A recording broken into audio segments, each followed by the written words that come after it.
This is 11 points about management. I mean management in general. I mean business school type management. I mean McGill University type business school management. I don't mean that stupid uh, uh, using economics as a hiding place for thievery and greed like Harvard does. There are 10 really, really key changes in management. Number one, measuring the amount of directedness that's delivered to all parts of an organization.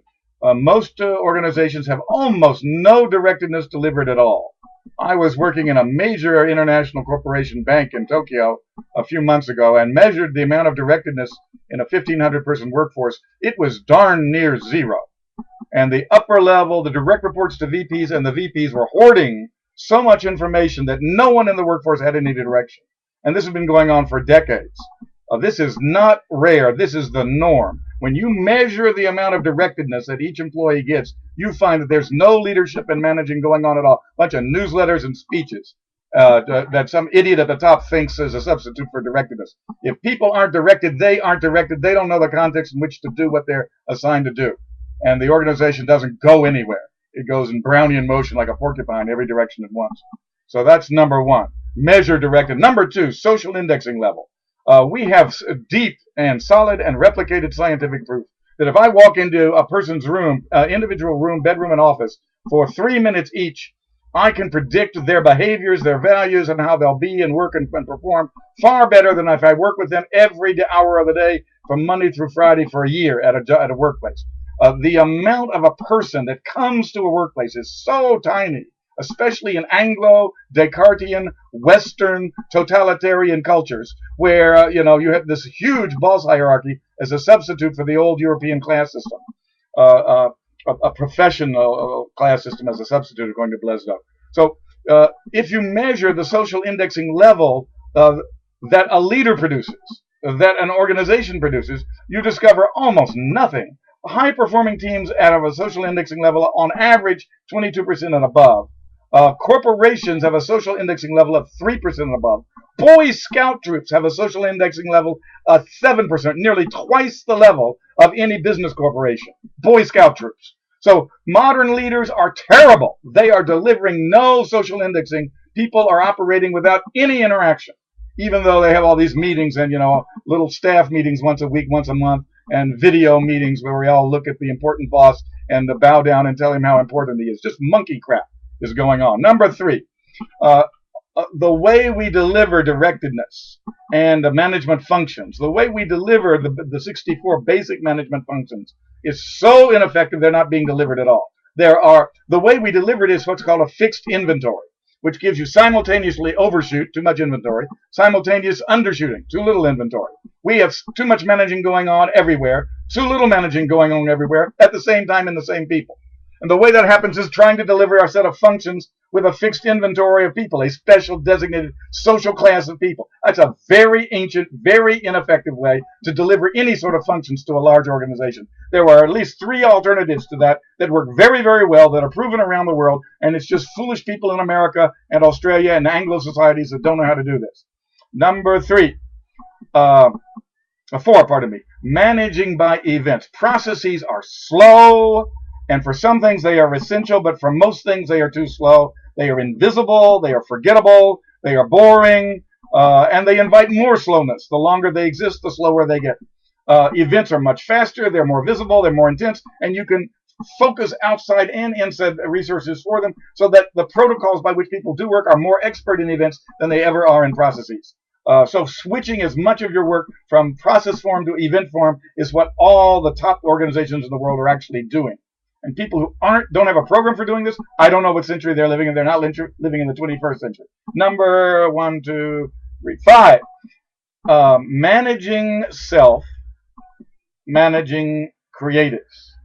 Managing self, managing creatives. Managing creative people who manage themselves. This is a whole step of indirection where managers become tuners of nonlinear interactions in a complex system. Population interaction tuners, tuning the connectedness, tuning the diversity, and tuning the patchings, the initiatives, distributions throughout a system. Most managers have no training in this, no common sense in this. They're terrible at it, and they get way too directive, way too often, like their little daddies did 40 years ago. Number 7, meta managing, managing managers. Now there are courses in this at Wharton School and University of Chicago. They are terrible. They are jokes. Managing managers is this deal that what an executive and a manager is in a particular organization and nation is a particular culture of what a manager is, and is usually this blue suit religion of looking important, like looking like a top monkey, and coordinating everybody else's life for them. It's the most silly substitute for managing you can imagine. Managing other managers turns into pure monkeyness when you don't have real specific mission-oriented stuff for it to be instead. And I don't have time to go into the details now, but I've got lots of courses on this. Managing yourself. And this means becoming a self. Most managers are not selves at all. They are not selves, and in fact, they are duplicitous. This psychopath manipulating every situation for personal enrichment, and then using everybody in a manipulative way for personal promotion, and leaving them as trash along the way. I'm not talking about most. When you actually measure it, that's what you find, that people are that psychopathic. The bigger the organization, the more Anglo the organization, the more psychosis is in the higher ranks of management. The higher up you go, the more psychopathic people are. Part of that is because in a big organization, there's so much noise from too much audience for everything you do by people who are ill-informed in your context, that the hassle of getting anything done, or even just maintaining the present for 2 days in a row, the hassle of doing that is overwhelming. And only psychopaths who genetically don't give a damn about anybody's reaction to anything, only they can focus when the organization gets too big in an Anglo culture.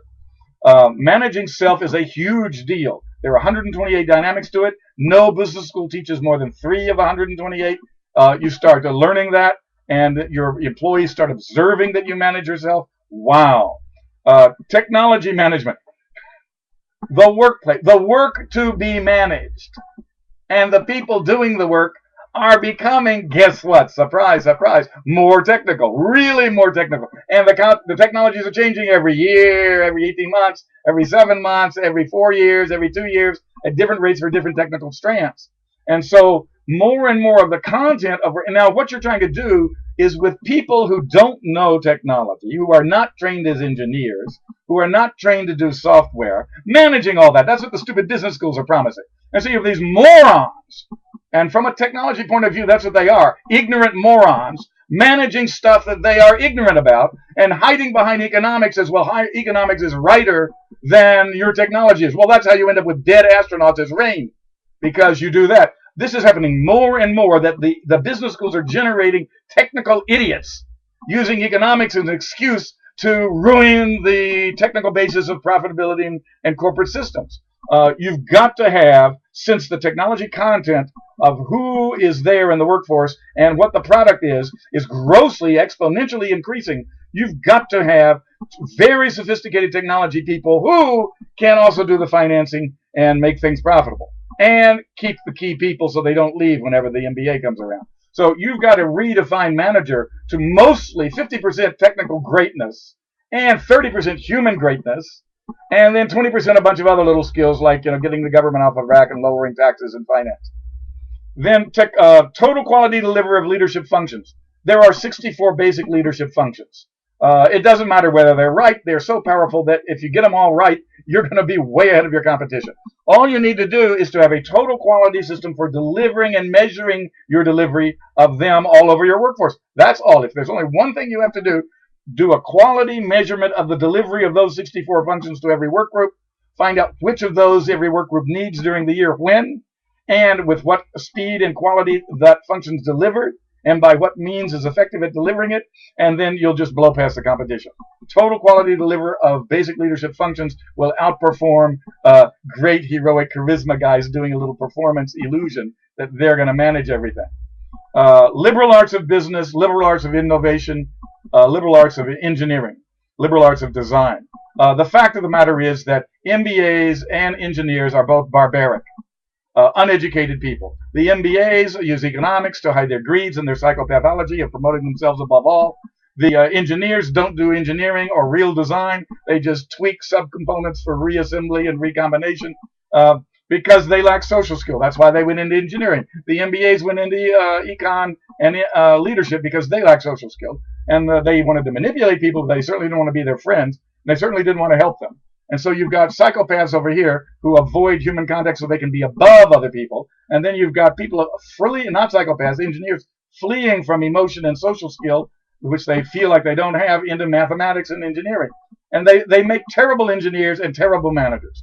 And you need to turn both of them into complete human beings through the liberal arts. Interestingly enough, the truths in life, the powerful truths in life, are mostly in comedy and history and literature, not in social science. We tell lies and exaggerations and extenuations in social science. We tell the truth in our fictional worlds, our fantasy worlds, our historical worlds, where we're not talking about people still alive, so we can tell the truth.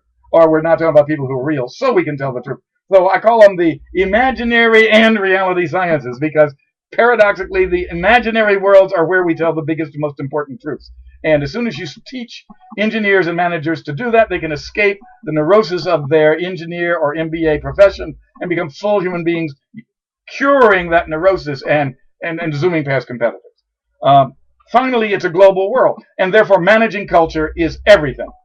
If you can't manage culture in yourself and in others, you are hopeless, and you're not going to be global. You're just going to be a latent tyrant walking around the world imposing your little Anglo-Cincinnati background on the world, your little Anglo-London background on the world. So if you're going to be globally operating, you're going to have to be a deeply emotionally interior person who has undone your own initial factory settings and are no longer in love with your nationality, no longer in love with your gender, no longer in love with your social class, no longer in love with where you went to college, and you're going to have to escape your initial factory settings and help other people around the world escape theirs to create a truly global culture.